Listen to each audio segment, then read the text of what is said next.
So I've just installed Omarchy because I've fallen down the PewDiePie Linux hype train. Install Linux. In the past 2 months, I've switched distros like 4 times. I've bricked my computer too many times. I mean, right now I actually can't turn my PC on while the monitor's plugged in, but we'll ignore that. I want to get back into creating dev content, and one of the ways I've got excited about it is switching to this desktop because it really is built for productivity. I'm kind of like, just by setting it up this way, I'm forced into wanting to build things and see how they go. Now, hopefully, without breaking things, I can show you how I set this up. So essentially all I've done is I've taken my screen recording of the entire screen and I've dragged it and expanded it so that it fits nicely. And because we're still recording that extra space, you still have kind of like the nice animations of it flicking off and on the screen, and you've got my background image around the edge, which to be fair, I'm quite happy with. I'm going to leave that there. I used to use a normal window manager and I would just like drag into the location the things I wanted to show, but I find actually having show as default and then I drag things off that I don't want you to see is a lot easier. If you're interested in the other changes that I've made, and as I said, this is literally a fresh Omarchy installation, so I kind of want to show me getting used to it. I've also created some workspace rules. I'm forcing my browser to always show up on window 1. If I hold the super key and press 1, no matter what I'm doing,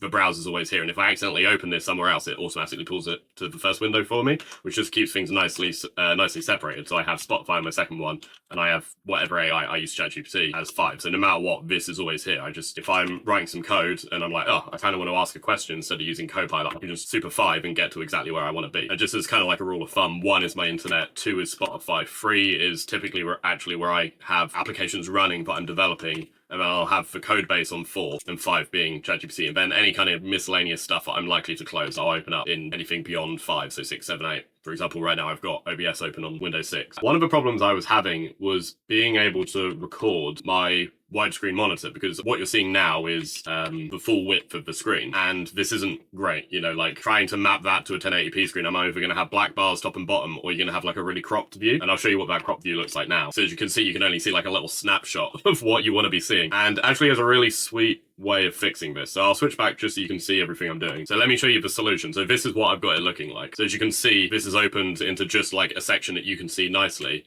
And if I open up another window, again, it's all contained within what you can see. If I show you how that looks for me, it looks like this. So I'm still using my widescreen. I haven't changed the resolution. I've just squished everything into this closed up space. And say that I wanted, for example, to have a script, I can just pop that out with Windows V, and I can drag it off, and as you can see, your stuff, what you would be able to see is still in this little section here, and what's off screen is what I can see. So let me just show you what that would look like. So yeah, you can see the code, and off to the side is still that script. So let me show you how I've done that. So if we open up Vim and we go to where I was recently, you can see that I've quite naughtily actually directly changed my hyprctl config. Yeah, look, a file called bindings. So let's move that across, and then I'll talk about where it is. So if we just go over to bindings and paste it down here, you can see that I've got 2 settings, recording mode, and it has both shrinking and going back to the full screen.